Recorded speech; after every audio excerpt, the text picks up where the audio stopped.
ಇಂದ್ರ ಅವನಿಗೆ ಅಮೃತಪ್ರಾಶನವನ್ನು ಮಾಡಿಸಲಿಲ್ಲ.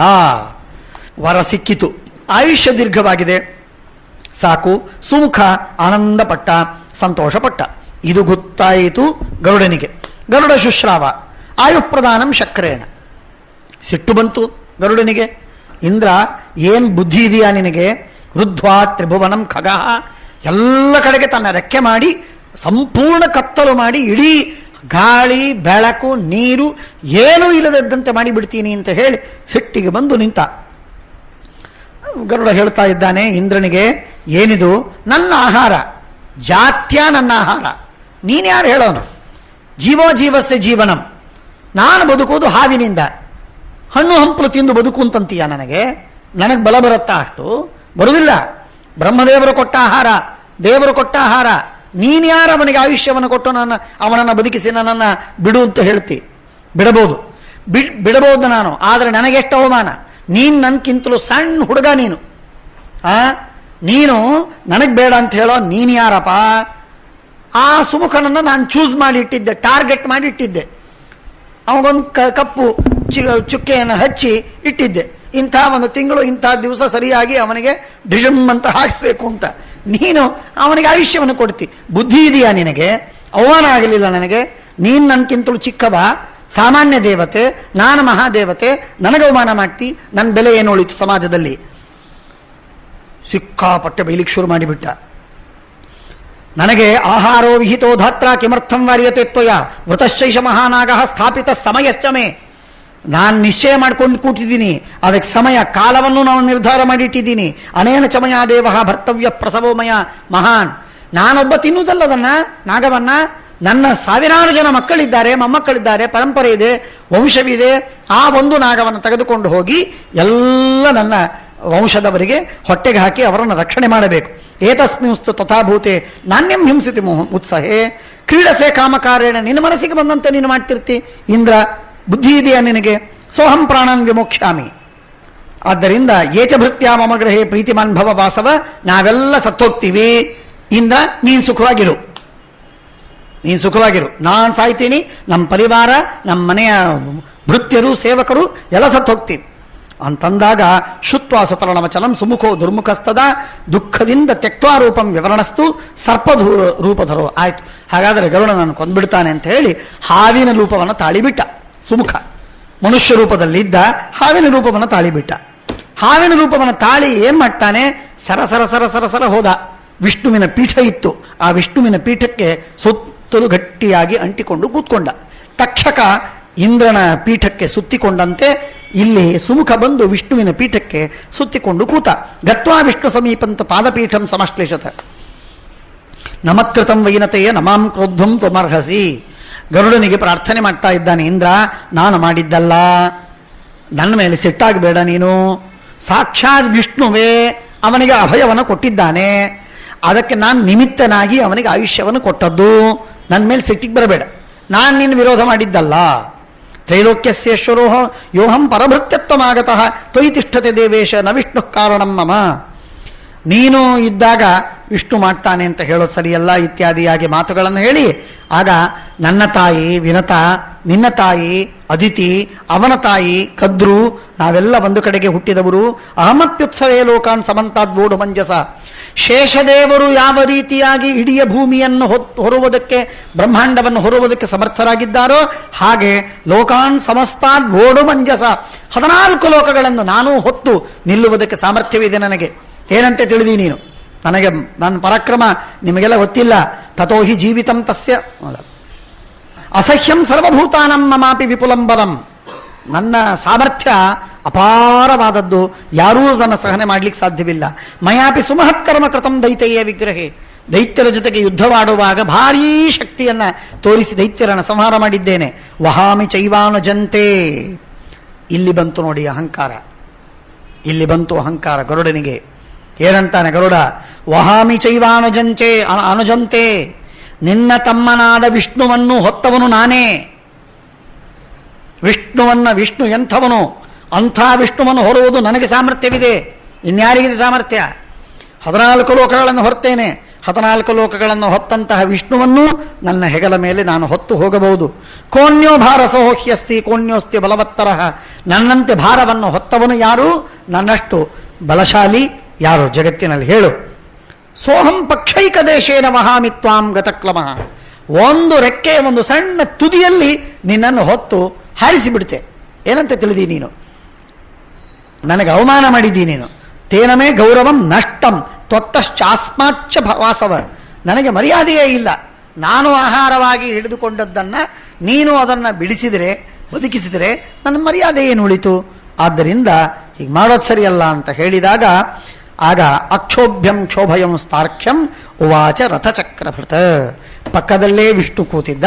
ಆ ವಿಷ್ಣು ಶಂಖಚಕ್ರ ಗದಾಪದ್ಮಧಾರಿಯಾದ ನಾರಾಯಣ ವಿಷ್ಣು ಅಲಮಸ್ಮತ್ ಸಮಕ್ಷಂತೆ ಸ್ತೋತುಮಾತ್ಮಾನ ಮಂಡಜ. ಗರುಡ, ನಿನ್ನನ್ನು ನೀನು ಬಹಳ ಸ್ತೋತ್ರ ಮಾಡ್ಕೊಳ್ತಾ ಇದ್ದೀಯ. ಅಷ್ಟೆಲ್ಲ ಸ್ತೋತ್ರ ಮಾಡಿಕೊಳ್ಳೋ ಕಾರಣವಿಲ್ಲ. ಪರೀಕ್ಷೆಯಾಗಿ ಬಲವಂತ ಬಲವಂತ, ನಾನು ಹಾಗೆ ನಾನು ಹೀಗೆ, ಅದೆಲ್ಲ ಮಾತಾಡಿ ಪ್ರಯೋಜನವಿಲ್ಲ. ಕೃತಿಯಲ್ಲಿ ತೋರಿಸು. ಯಾರು ಬಲವಂತರು ನಿರ್ಣಯ ಮಾಡು. ಆಯ್ತಾ? ನೋಡು, ತ್ರೈಲೋಕ್ಯಮೆಮ್ಮೇಮ ಕೃತ್ಸಂ ಅಶಕ್ತಂ ದೇಹಧಾರಣೆ ಅಹಮೇಂ ಆತ್ಮನಾತ್ಮಾನಂ ವಹಾಮಿ ತ್ವಾಂಚ ಧಾರಗೆ. ಬಹಳ ಬಹಳ ಬಹಳ ಅದ್ಭುತವಾದ ಮಾತು, ಬಹಳ ಅದ್ಭುತವಾದ ಮಾತು. ನೋಡು, ಈ 14 ಲೋಕವಿದೆಯಲ್ಲ, 14 ಲೋಕದೊಳಗಿರುವ ಒಬ್ಬ ವ್ಯಕ್ತಿಯೂ ಕೂಡ ನನ್ನನ್ನು ಹೊರುವುದಕ್ಕೆ ಸಮರ್ಥನಲ್ಲ. ದೇವರು ಹೇಳ್ತಾ ಇದ್ದಾನೆ, ವಿಷ್ಣು ಹೇಳ್ತಾ ಇದ್ದಾನೆ, ನನ್ನನ್ನು ಹೊರುವುದಕ್ಕೆ 14 ಲೋಕದಲ್ಲಿರುವ ಯಾರೂ ಸಮರ್ಥರಲ್ಲ. ನೀನೂ ಸಮರ್ಥನಲ್ಲ. ನಿನ್ಕಿಂತಲೂ ಉತ್ತಮರಾದವರು ನನ್ನನ್ನು ಹೊರುವುದಕ್ಕೆ ಸಮರ್ಥರಾದವರಿಲ್ಲ. ತಿಳಿತಾ? ಹಾಗಾದರೆ ನನ್ನನ್ನು ಹೊರುವುದಕ್ಕೆ ನಾನೇ ಸಮರ್ಥ. ಅಹಮೇವಾತ್ಮನಾತ್ಮಾನಂ ವಹಾಮಿ. ನನ್ನನ್ನು ನಾನು ಹೊರ್ತೇನೆ. ಭರ್ತಾಸನ್ ಭ್ರಿಯಮಾಣೋ ಬಿಭರ್ತಿ. ಉಪನಿಷತ್ತಿನ ತತ್ವ ಎಷ್ಟು ಸುಂದರವಾಗಿ ಬಂದಿದೆ. ಇತಿಹಾಸ ಪುರಾಣಾಭ್ಯಾಂ ವೇದಂ ಸಮಪಬ್ರಹ್ಮಯೇತ್ ಅಂತನ್ನುವ ಮಾತು ಇದರಿಂದ ತಿಳಿದು ಬರ್ತದೆ. ಅಹಮೇವ ಆತ್ಮಾತ್ಮಾನಂ ವಹಾಮಿ ತ್ವಾಂಚ ಧಾರಯೇ. ನಿನ್ನಲ್ಲಿ ಅಂತರ್ಯಾಮಿಯಾಗಿದ್ದು ಗರುಡ ಎಂಬ ಹೆಸರಿನಿಂದ ವಾಚ್ಯನಾಗಿ ಒಳಗಿದ್ದು ನಾನು ನಿನ್ನನ್ನೂ ಹೊತ್ತು ನನ್ನನ್ನೂ ಹೊರ್ತೇನೆ. ತಿಳಿಬೇಡ, ನೀನು ನನ್ನನ್ನು ಹೊತ್ತಿದ್ದೀ ಅಂತ ತಿಳಿಬೇಡ. ನತ್ವಂ ವಹಸಿಮಾಂ ದೌರ್ಭ್ಯಾಂ. ನಿನ್ನ ಹೆಗಲಿನಲ್ಲಿ ನನ್ನನ್ನು ಹೊರುವುದಿಲ್ಲ ನೀನು. ಮೋಘಂ ತವ ವಿಕಥನಂ. ನೀನು ಹೇಳಿಕೊಂಡದ್ದು ಸುಮ್ಮನೆ ಪ್ರಶಂಸೆ ಮಾಡಿಕೊಂಡದ್ದು ತಪ್ಪದು. ಇಮಂ ತವಾನ್ ಮಮೈಕಂ ತ್ವಂ. ಆಯ್ತಾ? ನಿನ್ ಬಲ ನನ್ನ ಬಲ. ನನ್ನನ್ನು ನೀನು ಹೊರುವುದೇ ಸತ್ಯವಾಗಿದ್ರೆ ನೋಡ್ಕೋ, ಇಕೋ ಬೈಲಿ ಅಂತ ಹೇಳಿ ಗರುಡನನ್ನು ಕರೆದು ಅವನ ಹೆಗಲ ಮೇಲೆ ತನ್ನ ಒಂದು ಕೈಯನ್ನು ಇಡ್ತಾನೆ. ಸಣ್ಣ ಕೈಯಿನ ಒಂದು ಭಾಗವನ್ನು ಇಡ್ತಾನೆ. ಕಾಲಿನ ಮೇಲೆ ದೇಹದ ಎಲ್ಲ ಭಾರ ಇದೆ, ಕೈ ಮೇಲೇನಿಲ್ಲ. ಕೈಯನ್ನು ಹೀಗೆ ಎತ್ತಿ ಸ್ವಲ್ಪ ಭಾಗವನ್ನು ಇಟ್ಟಿದ್ದಾನೆ. ಸ್ವಲ್ಪವೇ ಭಾರ, ಏನೂ ಇಲ್ಲ. ಇಮಂ ತಾವನ್ ಮಮೈಕಂ ತ್ವಂ ಬಾಹುಂ ಸವ್ಯೇತರಂ ವಹ ಯದ್ದೇನಂ ಧಾರಯಸ್ಸೇಕಂ. ಈ ಒಂದು ಸವ್ಯೇತರಂ ಎಡಗೈಯನ್ನು ಹೊತ್ತರೆ ಸಾಕು, ನೀನು ಬಲಿಷ್ಠ ಅಂತ ನಾನು ಒಪ್ತೆ. ಹೊತ್ತು ತೋರಿಸು. ಗರುಡನಿಗೆ ಹೇಳ್ತಾನೆ. ಆಗ ಇತ್ಯುಕ್ತ ಭಗವಂಸ್ತಸ್ಯ ಯದ್ದೇನಂ ಧಾರಯಸ್ಸೇಕಂ ಸಫಲಂ ತೇ ವಿಕತ್ತಿತಂ. ನೀನೆಲ್ಲ ಹೇಳಿಕೊಂಡದ್ದು ಸಫಲ. ಸೈ ಅಂತಂತೀನಿ. ಗರುಡ ಹೇಳಿಕೊಂಡ ಭಾರೀ ಶಕ್ತಿಶಾಲಿ. ಯಾಕೆ? ವಿಷ್ಣುವಿನ ಒಂದು ಎಡಗೈಯನ್ನ ಹೊತ್ತ ಅಂತ ಖ್ಯಾತಿ ನಿನಗೆ ಬರುತ್ತೆ. ನೋಡೋಣ. ಆಗ ಸ್ಕಂಧೇ ಬಾಹುಂ ಸಮಾಸಜತ ಆರೋಪಿತಂ ಸಮುದ್ಬೋಢಂ ಭಾರಂತಂ ನಾಶಕದ್ ಬಲ. ಆ ಒಂದು ಕೈಯ ಭಾರವನ್ನು ಹೊರುವುದಕ್ಕೆ ಸಾಧ್ಯವಾಗಲಿಲ್ಲ, ಆಗಲೇ ಇಲ್ಲ. ಬಹಳ ಭಾರವಾಗಿದೆ. ಕುಸಿದು ಕೆಳಗೆ ಬಿದ್ದಿದ್ದಾನೆ. ನಿಪಪಾತ ಸಭಾರಾರ್ಥ. ಬಿದ್ದ ಕೆಳಗೆ ವಿಹ್ವಲಃ. ತನ್ನನ್ನು ತಾನು ಸಚೇತನವಾಗಿ ಇಟ್ಕೊಳ್ಳಿಕ್ಕೆ ಆಗಲಿಲ್ಲ. ನಷ್ಟಚೇತನ. ಎಚ್ಚರ ತಪ್ಪಿದೆ. ಯಾವಾನ್ ನಿಭಾರ ಕೃತ್ಸ್ನಾಯ ಪೃಥಿವ್ಯಾ ಪರ್ವತೈ ಸಹ ಏಕಸ್ಯಾ ದೇಹಶಾಖಾಯ ತಾವದ್ಭಾರಮನ್ಯತೆ. ಇಡೀ ಜಗತ್ತಿನ ಭಾರ ಎಲ್ಲ ಬಂದು ಈ ವಿಷ್ಣುವಿನ ಎಡಗೈಯ ಭಾರವೇ ಒಂದು ಅತ್ಯದ್ಭುತವಾದ ಭಾರ. ಹೊರುವುದು ನನಗೆ ಸಾಧ್ಯವಿಲ್ಲ. ನತ್ವೇನಂ ಪೀಡಯಾಮಾಸ ಬಲಯನ ಬಲವತ್ತರಃ. ಆ ಕೆಳಗೆ ಬಿದ್ದ ಆ ಗರುಡನ ಮೇಲೆ ಏನು ತನ್ನ ಕೈಯನ್ನು ಇಟ್ಟಿದ್ದನೋ ಕೇವಲ ಭಾರ ತೋರಿಸುವುದಕ್ಕಾಗಿ ಇಟ್ಟಿದ್ದನೇ ಹೊರತು ಪೂರ್ಣ ಭಾರ ಹಾಕಿ ಇಟ್ಟಿರಲಿಲ್ಲ. ಪೂರ್ಣ ಭಾರ ಹಾಕಿ ಇಟ್ಟಿದ್ರೆ ಸತ್ತೇ ಹೋಗ್ತಿದ್ದ. ತಥೋ ಹಿ ಜೀವಿತಂ ತಸ್ಯ ನವ್ಯನೀನಶದಚ್ಯುತಃ. ಪರಮಾತ್ಮ ಅವನು ಸಾಯಬಾರದು ಅಂತನ್ನುವುದಕ್ಕಾಗಿ ತನ್ನ ಕೇವಲ ಹೆಗಲಿನ ತನ್ನ ಒಂದು ಬಾಹುವನ್ನು ಇಟ್ಟದ್ದಟ್ಟೇ ಹೊರತು ಅವನನ್ನು ಪೂರ್ಣವಾಗಿ ಭಾರ ಹಾಕಲಿಲ್ಲ. ಅಷ್ಟು ಭಾರವಾಗಿದೆ ಕೇವಲ ಭಗವಂತನ ಒಂದು ಕೈ. ಸೌಮೇರವಂ ಗೌರವಮಾವಹಂತಿ ತವಂಗ ಮಂಗಾಂಗುಲಯಶ್ಚನೋಂಗೆ ಅಂತ ಶ್ರೀಮದಾಚಾರ್ಯರು ಕೈ ಚೆಲ್ಲಿ ಮಲಗಿ ಬಿದ್ದಾಗ ಅವರ ಒಂದೊಂದು ಬೆರಳು ಯಾರ ಮೇಲೆ ಭಾರಿ ಕುಸ್ತಿಯ ಪೈಲ್ವಾನರ ಮೇಲೆ ಹಾಕಿದಾಗ ಅದೂ ಕೂಡ ಮೇರು ಪರ್ವತದಷ್ಟು ಭಾರವಾಗಿತ್ತು ಅಂತ ಆ ಎಲ್ಲ ಜನ ಕಿರಿಚಾಡುವುದಷ್ಟು ಆಯಿತು. ಇದು ವಿಷ್ಣುವಿನ ಮಗ, ವಾಯುವಿನ ಅವತಾರ. ಮಧ್ವಾಚಾರ್ಯರು ಕಲಿಯುಗದೊಳಗೆ ಒಂದು ಬಲಾವತಾರವಲ್ಲದೆ ಕೇವಲ ಜ್ಞಾನಕ್ಕಾಗಿ ಅವತಾರ ಮಾಡಿದ ಮಧ್ವಾಚಾರ್ಯರು ಒಂದು ಬಲ ಇಷ್ಟ ಆಗಿದ್ರೆ ಇನ್ನು ಅನಂತ ಅನಂತ ಅನಂತ ಅನಂತ ಅನಂತ ಬಲಶಾಲಿಯಾದ ಪರಮಾತ್ಮನ ಬಲ ಎಷ್ಟಂತ ಹೇಳೋಣ. ತಥೋ ಹಿ ಜೀವಿತಂ ತಸ್ಯ ನವ್ಯನೀನಶದಚ್ಯುತಃ ವ್ಯಾತ್ತಾಸ್ಯ ಬಾಯಿ ತೆರೆದು ಸ್ರಸ್ತಕಾಯ ಹಣ್ಣಾದ ತನ್ನ ದೇಹದಿಂದ ವಿಚೇತ ವಿಹ್ವಲ ಖಗಃ ಕೆಳಗೆ ಬಿದ್ದು ಅವನ ಮೈಯ ಎಲ್ಲ ರೆಕ್ಕೆ ಪುಚ್ಛ ಎಲ್ಲ ಬಿಚ್ಚಿ ಹೋಗಿದೆ. ಮುಮೋಚ ಪತ್ರಾಣಿ ತದಾ ಗುರುಭಾರ ಪ್ರಪೀಡಿತ. ಕಾಲು ಬಿದ್ದು ನಮಸ್ಕಾರ ಮಾಡಿದ ವಿನತಾಸುತ ಗರುಡ ನಮಸ್ಕಾರ ಮಾಡಿದ. ನಿಷ್ಪಿಷ್ಟೋಸ್ಮಿ ಮಹೀತಲೆ, ಬಹಳ ತಪ್ಪಾಯಿತು, ಅಪರಾಧವಾಯಿತು. ಕ್ಷಂತುಮರ್ಹಸಿ ದೇವೇಶ, ಮೇ ದೇವ ಕಾಪಾಡು ನನ್ನ ತಪ್ಪಾಯಿತು, ಕ್ಷಮೆ ಮಾಡು. ತೇನ ಮನ್ಯಾಮ್ಯಹಂ ವೀರ್ಯಂ ಆತ್ಮನೋನ ಸಮಂ ಪರಂ. ನಿನ್ನ ಬಲ ನನಗೆ ಗೊತ್ತಾಗಿರಲಿಲ್ಲ, ನಿನ್ನನ್ನು ಹೊತ್ತು ಓಡಾಡ್ತೇನಲ್ಲ, ಹಾಗಾಗಿ ನಾನು ಮಹಾಬಲಿಷ್ಠ ಅಂತ ನಾನು ಭಾವಿಸಿದ್ದೆ, ನಿನ್ನ ಬಲ ನನಗೆ ಗೊತ್ತಾಗಲಿಲ್ಲ ಅಂತ ಹೇಳಿ ಅವನಿಗೆ ಪ್ರಾರ್ಥನೆ ಮಾಡಿದ. ವಿಷ್ಣು ಗರುಡನಿಗೆ ಅನುಗ್ರಹವನ್ನು ಮಾಡಿದ. ಮೈವಂ ಭೂಯಃ, ಇನ್ನೊಮ್ಮೆ ಈ ತರಹ ಮಾಡಬಾರದು, ಅಹಂಕಾರ ಪಡಬೇಡ. ನನ್ನ ಮುಂದೆ ನೀನು ಅಹಂಕಾರ ಮಾಡಿದರೆ ಏನು ಪ್ರಯೋಜನ? ಏನೂ ಆಗುವುದಿಲ್ಲ ನನಗೆ, ಆದ್ದರಿಂದ ಮಹಾಪಾಪವಾಗತ್ತೆ ಅಂತ ಹೇಳಿ ಬೈದು ಅವನಿಗೆ ಬುದ್ಧಿ ಕಲಿಸಿ, ತನಗೆ ಆಶ್ರಯದಲ್ಲಿ ಬಂದಿರುವಂತಹ ಆ ಸುಮುಖ ಏನು ಹಾವಿನ ರೂಪದಿಂದ ಬಂದು ವಿಷ್ಣುವಿನ ಪಾದಪೀಠಕ್ಕೆ ಅಂಟಿಕೊಂಡಿದ್ದನೋ ಅವನನ್ನ ತನ್ನ ಹೆಬ್ಬೆರಳಿನಿಂದ ಚಿಮ್ಮುತ್ತಾನೆ. ಹೀಗೆ ಹೆಬ್ಬೆರಳಿನಿಂದ ಪಾದಾಂಗುಷ್ಠೇನ ಚಿಕ್ಷೇಪ, ಪಾದಾಂಗುಷ್ಠದಿಂದ ಅವನನ್ನ ಚಿಮ್ಮುತ್ತಾನೆ.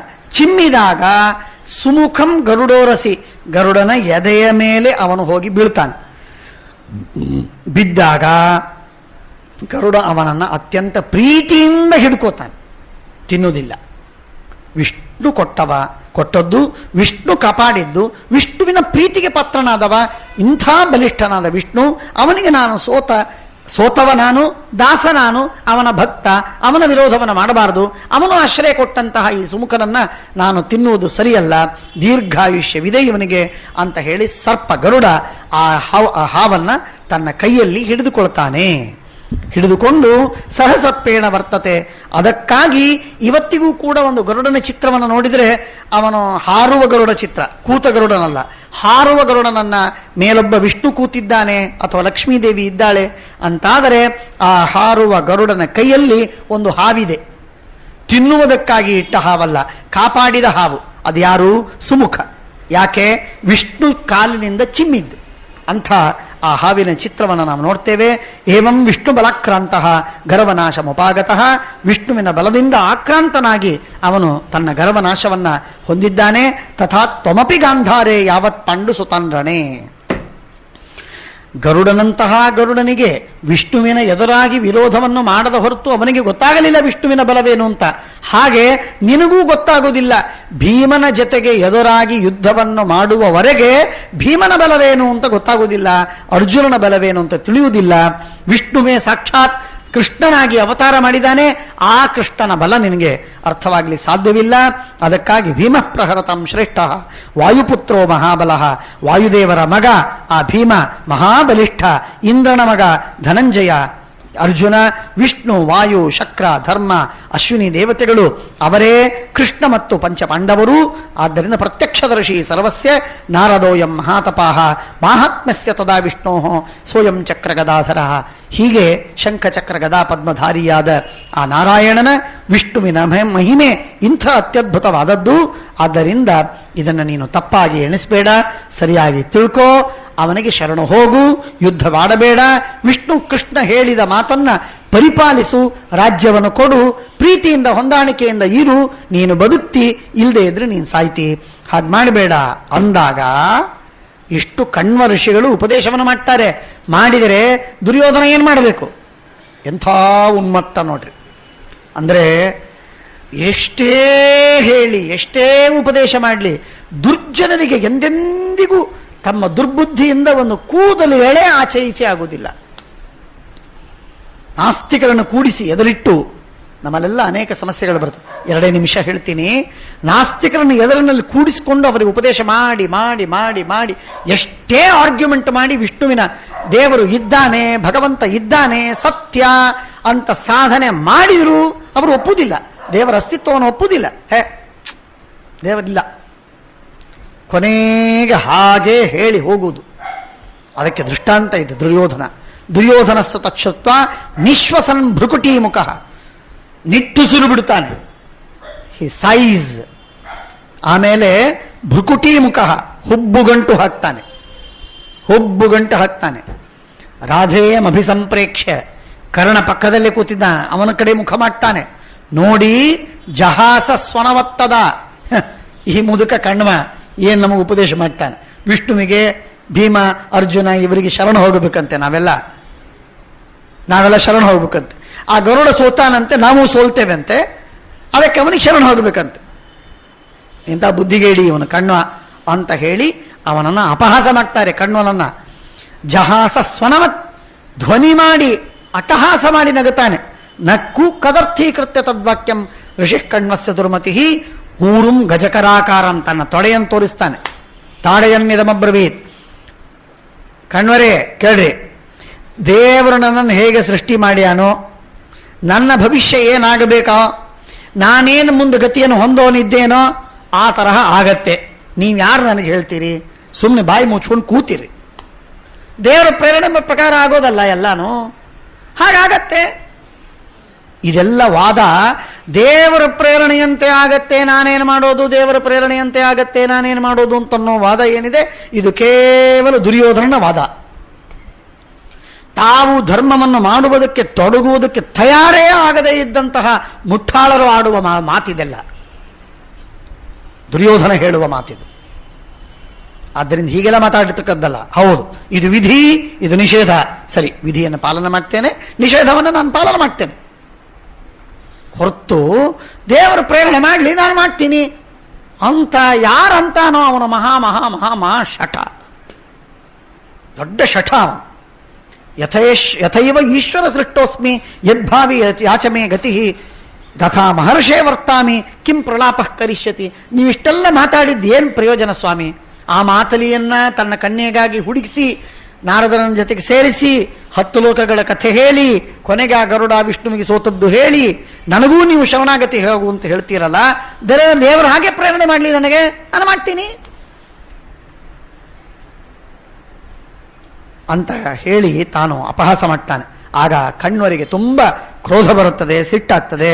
ಅವರು ಸಿಟ್ಟಾಗಿ ಯಾವ ತೊಡೆ ತೋರಿಸಿ ನೀನು ಅಟ್ಟಹಾಸ ಮಾಡಿದೆಯೋ ಅದೇ ತೊಡೆ ಮುರಿದು ಭೀಮನನ್ನು ಕೊಲ್ತಾನೆ ಹೋಗು ಅಂತ ಹೇಳಿ ಶಾಪ ಕೊಟ್ಟು ಅಲ್ಲಿಗೆ ಕಥೆಯನ್ನ ಮುಕ್ತಾಯ ಮಾಡ್ತಾರೆ. ಶ್ರೀಕೃಷ್ಣಾರ್ಪಣಮಸ್ತು.